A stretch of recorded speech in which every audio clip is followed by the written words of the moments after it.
Hello everyone, स्वागत है आपका आपके अपने चैनल एनसीईआरटी सिलेबस में। यह है क्लास 12 फिजिक्स लेक्चर सीरीज और आज का वीडियो है मैग्नेटिज्म एंड मैटर से पार्ट 2। हमारा आज का पहला टॉपिक है द मैग्नेटिक फील्ड लाइंस। इसके बाद हम पढ़ेंगे bar magnet as an equivalent solenoid और आज का हमारा लास्ट टॉपिक होगा अर्थ्स मैग्नेटिक फील्ड। सबसे पहले हमें पढ़ना है the magnetic field lines. Chapter 4 में हमने डिस्कस किया है कि जब भी दो मैग्नेट्स को एक दूसरे के पास पास रखा जाता है तो उन दोनों मैग्नेट्स के बीच में या तो फोर्स ऑफ अट्रैक्शन एक्ट करता है या फिर फोर्स ऑफ रिपल्शन। अगर मैग्नेट्स के सेम पोल को एक दूसरे के सामने रखते हैं तो दोनों के बीच में फोर्स ऑफ रिपल्शन एक्ट करेगा। अगर उन दोनों मैग्नेट्स के डिफरेंट पोल्स को एक दूसरे के सामने रखा जाता है तो मैग्नेट्स के बीच में फोर्स ऑफ अट्रैक्शन एक्ट करेगा।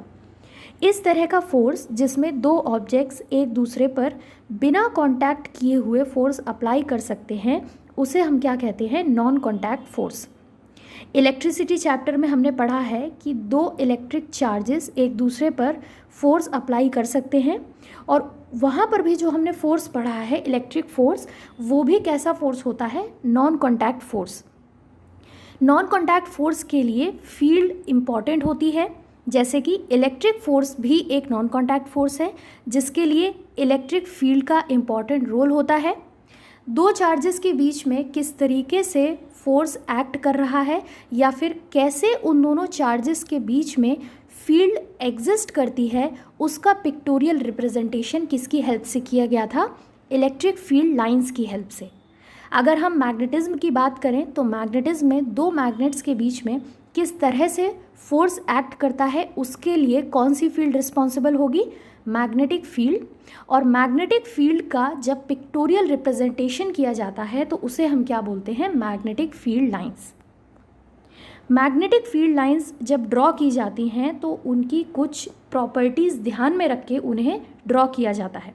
तो हम आज मैग्नेटिक फील्ड लाइंस की वन बाय वन सारी प्रॉपर्टी देखते हैं और फिर उसके बाद हम ये एक्सप्लेन करने की कोशिश करेंगे कि कैसे मैग्नेटिज्म में दो मैग्नेट्स के बीच में फोर्स ऑफ अट्रैक्शन और फोर्स ऑफ रिपल्शन एक्ट करता है। सबसे पहली प्रॉपर्टी ये है कि मैग्नेटिक फील्ड लाइंस अगर किसी हम मैग्नेट या फिर हम किसी सोलेनॉइड की ड्रॉ करें। यहाँ पर हमने सोलेनॉइड क्यों लिखा है? क्योंकि हमने लास्ट चैप्टर में ये प्रूव किया था कि एक करंट कैरिंग सोलेनॉइड अपने चारों तरफ मैग्नेटिक फील्ड प्रोड्यूस करता है या फिर मैग्नेटिक फील्ड जनरेट करता है। तो अगर कोई भी एलिमेंट ऐसा है जो अपने चारों तरफ मैग्नेटिक फील्ड बना रहा है तो इसका मतलब ये है कि उसकी विसिनिटी में अगर दूसरा कोई मैग्नेटिक मटेरियल आएगा तो वो एक मैग्नेटिक फोर्स एक्सपीरियंस करेगा। तो सबसे पहली प्रॉपर्टी अगर हम देखें तो magnetic field lines continuous closed loops form करते हैं। Magnetic field lines north pole से स्टार्ट होती हैं और साउथ पोल पे एंड होती है। इसके अलावा साउथ पोल से नॉर्थ पोल तक जाती है। क्लोज लूप का मतलब ये होता है कि फील्ड लाइन जिस पॉइंट से स्टार्ट होगी वो एक कंप्लीट साइकिल पूरा करेगी और फिर से उसी पॉइंट तक आएगी। यहाँ पर आप मेरा पॉइंटर देखिए, आप देख सकते हैं कि फील्ड लाइंस एक पॉइंट से स्टार्ट हो रही हैं और क्लोज्ड लूप फॉर्म कर रही हैं। अगर हम इलेक्ट्रिसिटी की बात करें या फिर एक इलेक्ट्रिक डाइपोल की बात करें, इलेक्ट्रिक डाइपोल के एक पार्ट में पॉजिटिव चार्ज होता है और दूसरे पार्ट में नेगेटिव चार्ज होता है। फील्ड लाइंस पॉजिटिव चार्ज से स्टार्ट होती हैं और नेगेटिव चार्ज पर एंड करती हैं। बट कभी भी इलेक्ट्रिसिटी में ऐसा नहीं होता है कि जो इलेक्ट्रिक फील्ड लाइंस हों वो नेगेटिव चार्ज से स्टार्ट हों और फिर पॉजिटिव चार्ज पर एंड करें। इसका मतलब electric field lines closed loops form नहीं करती हैं। बट अगर हम मैग्नेटिक फील्ड लाइंस की बात करें तो मैग्नेटिक फील्ड लाइंस किसी मैग्नेट की या फिर एक सोलेनॉइड की कंटिन्यूअस क्लोज्ड लूप्स फॉर्म करती हैं। मैग्नेटिक फील्ड लाइंस की अगर हम सेकेंड प्रॉपर्टी की बात करें तो वो किससे रिलेटेड होगी? मैग्नेटिक फील्ड से। मैंने आपको बताया कि जब भी दो मैग्नेट्स एक दूसरे के पास पास रखे जाते हैं तो उनके बीच में जो भी फोर्स एक्ट करता है उसके लिए मैग्नेटिक फील्ड रिस्पॉन्सिबल होती है और उसी का पिक्टोरियल रिप्रेजेंटेशन क्या कहलाता है? Magnetic field lines. तो इस पिक्टोरियल रिप्रेजेंटेशन की हेल्प से अगर हमसे ये पूछा जाए कि किसी एक पॉइंट पर मैग्नेटिक फील्ड की क्या डायरेक्शन होगी तो सिंपली हमें ये करना है कि मैग्नेटिक फील्ड लाइंस के जो भी कर्व हैं उन कर्व के किसी भी पॉइंट पर अगर हमसे कैपिटल बी की डायरेक्शन पूछी जाए तो उस पॉइंट पर आप टेंजेंट ड्रॉ करिए और टेंजेंट की जो भी डायरेक्शन होगी वो उस पर्टिकुलर पॉइंट पर नेट मैग्नेटिक फील्ड की डायरेक्शन होगी। मैग्नेटिक फील्ड लाइंस की थर्ड प्रॉपर्टी ये है कि अगर किसी पोर्शन में larger number of field lines हैं वहाँ पर जो मैग्नेटिक फील्ड होगी वो ज़्यादा स्ट्रांग होगी। इस लाइन का क्या मतलब है, जैसा कि यहाँ पर आप देख सकते हैं कि एक मैग्नेट है, ये मैग्नेट का नॉर्थ पोल है और ये क्या है, मैग्नेट का साउथ पोल। अगर इस मैग्नेट के पास कोई दूसरा मैग्नेट लाया जाए और इस पॉइंट पर रखा जाए, यहाँ पर जहाँ पर मेरा पॉइंटर है, अगर यहाँ पर लाकर कोई दूसरा मैग्नेट रखा जाए तो इस पॉइंट पर दूसरे मैग्नेट का अगर हम नॉर्थ पोल रखते हैं तो यहाँ पर वो फोर्स ऑफ रिपल्शन फील करेगा।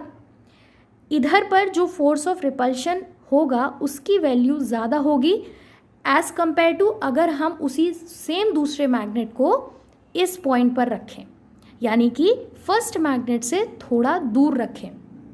पास रखने पर फोर्स ऑफ रिपल्शन की जो इंटेंसिटी होगी वो ज़्यादा होगी, दूर रखने पर फोर्स ऑफ रिपल्शन एक्ट करेगा, बट इससे अगर हम कंपेयर करें जब मैग्नेट को पास में रखा गया था उसके कंपैरिजन में फोर्स कम होगा। इसका मतलब मैग्नेट के पास फील्ड स्ट्रॉन्ग है, जो मैग्नेटिक फील्ड बन रही है वो स्ट्रॉन्ग है। अब उस फील्ड को हम पिक्टोरियल रिप्रेजेंटेशन से कैसे शो करें, इसके लिए एक कॉन्सेप्ट अपनाया गया और बोला गया कि अगर हम पोल्स की बात करें, किसी भी मैग्नेट के पोल्स की बात करें, तो पोल्स के पास मैग्नेटिक फील्ड स्ट्रॉन्ग होती है, तो उसको पिक्टोरियली रिप्रेजेंट करने के लिए जो फील्ड लाइंस ड्रॉ की जाएंगी वो पोल्स के पास ज़्यादा होंगी, और अगर हम पोल से दूर जाएं तो number of field lines decrease करेंगी। वो नंबर ऑफ फील्ड लाइंस क्या शो करती हैं कि किसी पोर्शन में फील्ड बहुत स्ट्रॉन्ग है। अगर कहीं पर number of field lines come draw हुई हैं, नंबर्स में कम ड्रॉ हुई हैं, तो वो क्या शो करेंगी कि वहाँ पर मैग्नेटिक फील्ड की इंटेंसिटी कंपैरेटिवली कम है। इसके अलावा आपको एक इम्पॉर्टेंट पॉइंट याद रखना है कि outside the magnet field lines north pole से साउथ पोल की तरफ जाती हैं, but inside the magnet magnetic field lines की डायरेक्शन साउथ पोल से नॉर्थ पोल की तरफ होती है। इस तरीके से मैग्नेटिक फील्ड लाइंस क्या फॉर्म करती हैं, क्लोज्ड लूप्स। हमारा आज का नेक्स्ट टॉपिक है bar magnet as an equivalent solenoid. इस टॉपिक में हम ये पढ़ेंगे कि एक बार मैग्नेट की मैग्नेटिक प्रॉपर्टीज़ एक करंट कैरिंग सोलेनॉइड की मैग्नेटिक प्रॉपर्टीज़ के इक्विवेलेंट होती हैं। तो सबसे पहली सिमिलैरिटी हम देखते हैं with respect to magnetic field lines. यहाँ पर आप दो पिक्चर्स देख सकते हैं। फर्स्ट पिक्चर एक बार मैग्नेट की है और दूसरी पिक्चर में क्या है, एक करंट कैरिंग सोलेनॉइड। अगर हम दोनों की मैग्नेटिक फील्ड लाइंस देखें तो आप देख सकते हैं कि एक बार मैग्नेट की मैग्नेटिक फील्ड लाइंस मोर और लेस किसके सिमिलर होती हैं, एक करंट कैरिंग सोलेनॉइड की मैग्नेटिक फील्ड लाइंस के। ये थी पहली सिमिलैरिटी। दूसरी सिमिलैरिटी देखने के लिए अगर मान लीजिए हमारे पास एक बार मैग्नेट है और उस बार मैग्नेट को हम फ्रीली सस्पेंड करते हैं तो वो bar magnet north south direction में आके स्टेबल हो जाता है। ऐसा क्यों होता है, क्योंकि अर्थ की खुद की एक मैग्नेटिक फील्ड होती है और उस मैग्नेटिक फील्ड की डायरेक्शन में कोई भी फ्रीली सस्पेंडेड बार मैग्नेट अपने आप को स्टेबल करता है।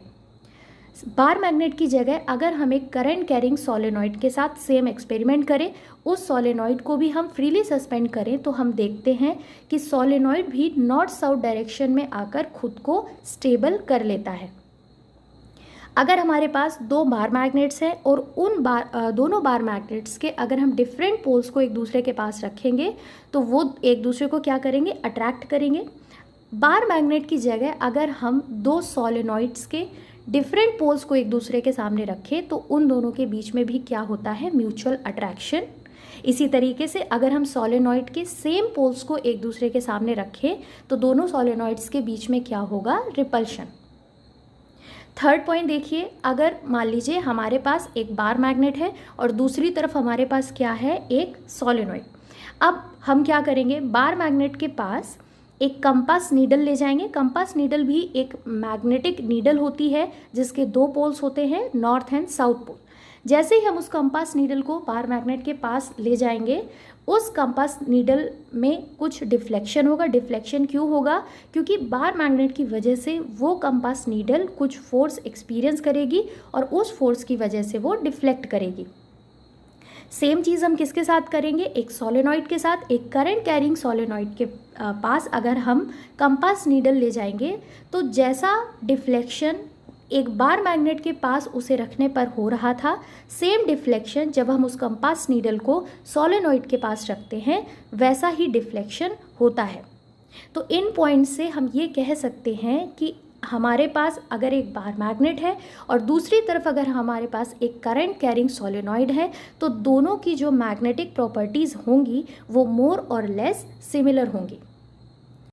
हमारा आज का लास्ट टॉपिक है अर्थ्स मैग्नेटिक फील्ड। अर्थ की खुद की एक मैग्नेटिक फील्ड होती है। मान लीजिए हमारे पास एक कंपास नीडल है और उस कंपास नीडल को हम अर्थ सरफेस पर रखते हैं, तो आप क्या देखेंगे कि हमेशा वो कंपास नीडल एक पर्टिकुलर डायरेक्शन में पॉइंट करती है। अब अगर हम उस कंपास नीडल पर एक एक्सटर्नल फोर्स अप्लाई करें, नीडल को थोड़ा सा शेक करें और शेक करने के बाद फिर से अर्थ सरफेस पर रखें, तो आप क्या देखेंगे कि थोड़ी देर बाद वो नीडल खुद को स्टेबल करेगी और फिर से उसी डायरेक्शन में पॉइंट करने लगेगी जिस डायरेक्शन में वो पहले पॉइंट कर रही थी। एक मैग्नेटिक नीडल या फिर एक कंपास नीडल के दो पोल्स होते हैं, north pole and south pole. North pole की टेंडेंसी होती है कि उसके आसपास अगर कोई साउथ पोल है वो उसकी तरफ अट्रैक्ट होगी। सिमिलरली साउथ पोल की क्या टेंडेंसी होती है, अगर उसके आसपास कोई नॉर्थ पोल है तो वो किसकी तरफ अट्रैक्ट होगी, नॉर्थ पोल की तरफ। अगर वो कंपास नीडल हमेशा एक पर्टिकुलर डायरेक्शन में पॉइंट कर रही है तो इसका मतलब ये है कि उस कंपास नीडल के आसपास मैग्नेटिक फील्ड प्रेजेंट है और मैग्नेटिक फील्ड के दो पोल्स हैं और उन पोल्स की तरफ ये जो कंपास नीडल है वो हमेशा पॉइंट कर रही है। ये जो प्रेजेंट मैग्नेटिक फील्ड है, इसी मैग्नेटिक फील्ड को क्या बोला जाता है, अर्थ्स मैग्नेटिक फील्ड। अर्थ के डिफरेंट प्लेसेस पर ये जो मैग्नेटिक फील्ड होती है ये वेरी करती है। इसका जो ऑर्डर होता है वो अप्रॉक्सीमेट कितना होता है, 10⁻⁻5 टेस्ला। अब हम देखेंगे कि ये जो अर्थ की मैग्नेटिक फील्ड है इसका क्या कॉज है, ऐसे कौन से कारण हैं जिसकी वजह से अर्थ की मैग्नेटिक फील्ड होती है। तो इसके लिए बहुत सारे अजम्पशंस हैं। आप पहला अजम्पशन देखिए, ऐसा माना गया कि अर्थ के अंदर एक जाइंट बार मैग्नेट प्रेजेंट है और वो बार मैग्नेट अपनी मैग्नेटिक फील्ड जनरेट कर रहा है और उसी मैग्नेटिक फील्ड को अर्थ पर प्रेजेंट हर एक बॉडी एक्सपीरियंस करती है। इसके अलावा एक दूसरा कॉन्सेप्ट भी बताया गया। ऐसा माना गया कि अर्थ के कोर में मॉल्टन आयरन या निकिल है और उस मॉल्टन आयरन में आयंस हैं। आयंस क्या होते हैं, चार्ज्ड पार्टिकल्स होते हैं। चूँकि हमारी अर्थ रोटेट कर रही है तो अर्थ की रोटेशन की वजह से वो चार्ज्ड पार्टिकल्स भी रोटेट कर रहे हैं और जिसकी वजह से क्या जनरेट हो रही है, मैग्नेटिक फील्ड। तो ये थे दो अजम्पशन या फिर दो कॉजेज़ जिनकी वजह से माना जाता है कि अर्थ की मैग्नेटिक फील्ड एग्जिस्ट करती है। अगर हम अर्थ की मैग्नेटिक फील्ड लाइंस के बारे में बात करें तो वो मैग्नेटिक फील्ड लाइंस को आप ऐसे समझेंगे जैसे कि एक हाइपोथेटिकल मैग्नेट अर्थ के सेंटर पर लोकेटेड हो। यहाँ पर मैग्नेट की जगह मैग्नेटिक डाइपोल बोला गया है, आपको इससे कंफ्यूज नहीं होना है। मैं या तो आपको बोलूं कि अर्थ के सेंटर पर एक मैग्नेट है या फिर एक मैग्नेटिक डाइपोल है, दोनों का मतलब सेम ही होगा।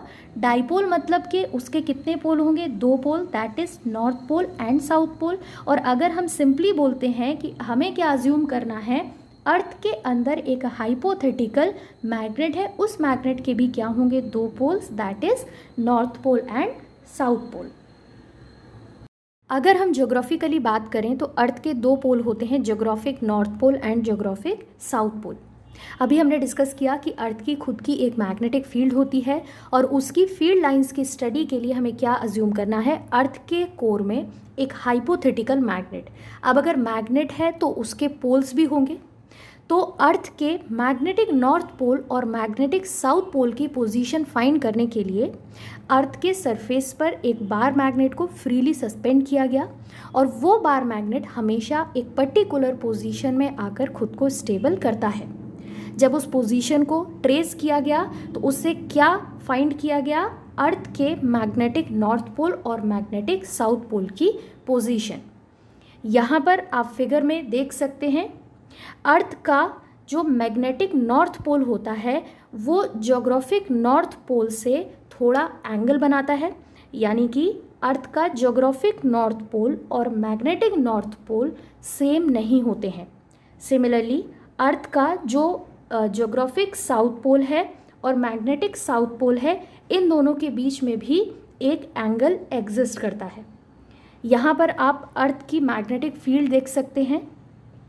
मैग्नेटिक फील्ड लाइंस की अगर डायरेक्शन देखी जाए तो आप डायरेक्शन को देखिए कि जो फील्ड लाइंस हैं वो मैग्नेटिक साउथ पोल से बाहर निकलती हैं और मैग्नेटिक नॉर्थ पोल में एंटर करती हैं। बल्कि अगर हम नॉर्मल बार मैग्नेट की बात करें तो बार मैग्नेट में हमने क्या स्टडी किया है अपने प्रीवियस लेक्चर्स में कि जो मैग्नेटिक फील्ड लाइंस होती हैं वो हमेशा नॉर्थ पोल से बाहर निकलती हैं और साउथ पोल में एंटर करती हैं। But earth magnetic field just opposite है। अर्थ की magnetic field magnetic south pole से बाहर निकल रही हैं और कहाँ एंटर कर रही हैं? मैग्नेटिक नॉर्थ पोल में। इसका रीज़न ये है कि जो अर्थ के अंदर मैग्नेट या फिर हाइपोथेटिकल मैग्नेट अज्यूम किया जाता है उसका जो साउथ पोल होता है वो कहाँ होता है? मैग्नेटिक नॉर्थ पोल की पोजीशन पर, और जो नॉर्थ पोल होता है वो कहाँ होता है? मैग्नेटिक साउथ पोल की पोजीशन पर। तो हमारा जो कॉन्सेप्ट था कि जो फील्ड लाइंस होती हैं वो नॉर्थ पोल से निकलती हैं और साउथ पोल में एंटर करती हैं, वो यहाँ पर भी आप इसे वेरीफाई कर सकते हैं। अर्थ के अंदर जो मैग्नेट एग्जिस्ट करता है या फिर जिस हाइपोथेटिकल मैग्नेट को हमने अज्यूम किया है उसका साउथ पोल कहाँ होता है? मैग्नेटिक नॉर्थ पोल के जगह पर, और उसका नॉर्थ पोल कहाँ पर होता है? मैग्नेटिक साउथ पोल की तरफ। ठीक है, तो यहाँ पर आप देख सकते हैं कि किस तरीके से अर्थ अपनी मैग्नेटिक फील्ड जनरेट करता है। आपको इसमें दो इम्पॉर्टेंट पॉइंट याद रखने हैं।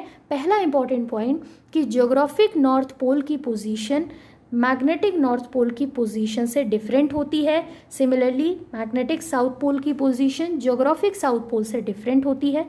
सेकंड इम्पॉर्टेंट पॉइंट आपको ये याद रखना है कि जो अर्थ की मैग्नेटिक फील्ड लाइंस हैं वो मैग्नेटिक साउथ पोल से निकलती हैं और कहाँ एंटर करती हैं? मैग्नेटिक नॉर्थ पोल में। इसके अलावा आज के इस टॉपिक में हमने क्या पढ़ा कि अर्थ की मैग्नेटिक फील्ड के क्या कॉजेज़ हैं और इसकी फील्ड लाइंस किस तरीके की होती हैं। नेक्स्ट लेक्चर में हम ये पढ़ेंगे कि किसी भी पोजीशन पर अगर हम अर्थ सरफेस पर कहीं पर भी हैं तो उस पर्टिकुलर पोजीशन पर या फिर एक पर्टिकुलर पॉइंट पर अगर हम अर्थ की मैग्नेटिक फील्ड की डायरेक्शन प्लस उसका उस पर्टिकुलर पोजीशन पर कितना मैग्नीट्यूड है, अगर हम ये फाइंड करना चाहते हैं तो उसे फाइंड करने के लिए कुछ एलिमेंट्स की ज़रूरत पड़ती है और उन एलिमेंट्स की हेल्प से हम अर्थ के किसी भी एक पर्टिकुलर पोजीशन पर अर्थ का मैग्नीट्यूड अर्थ मैग्नेटिक फील्ड का मैग्नीट्यूड और उसकी डायरेक्शन फाइंड कर सकते हैं। तो नेक्स्ट लेक्चर में बने रहिए। मेरा आज का वीडियो अगर आपको अच्छा लगा तो वीडियो को लाइक करिए, चैनल को सब्सक्राइब करिए। Thank you so much.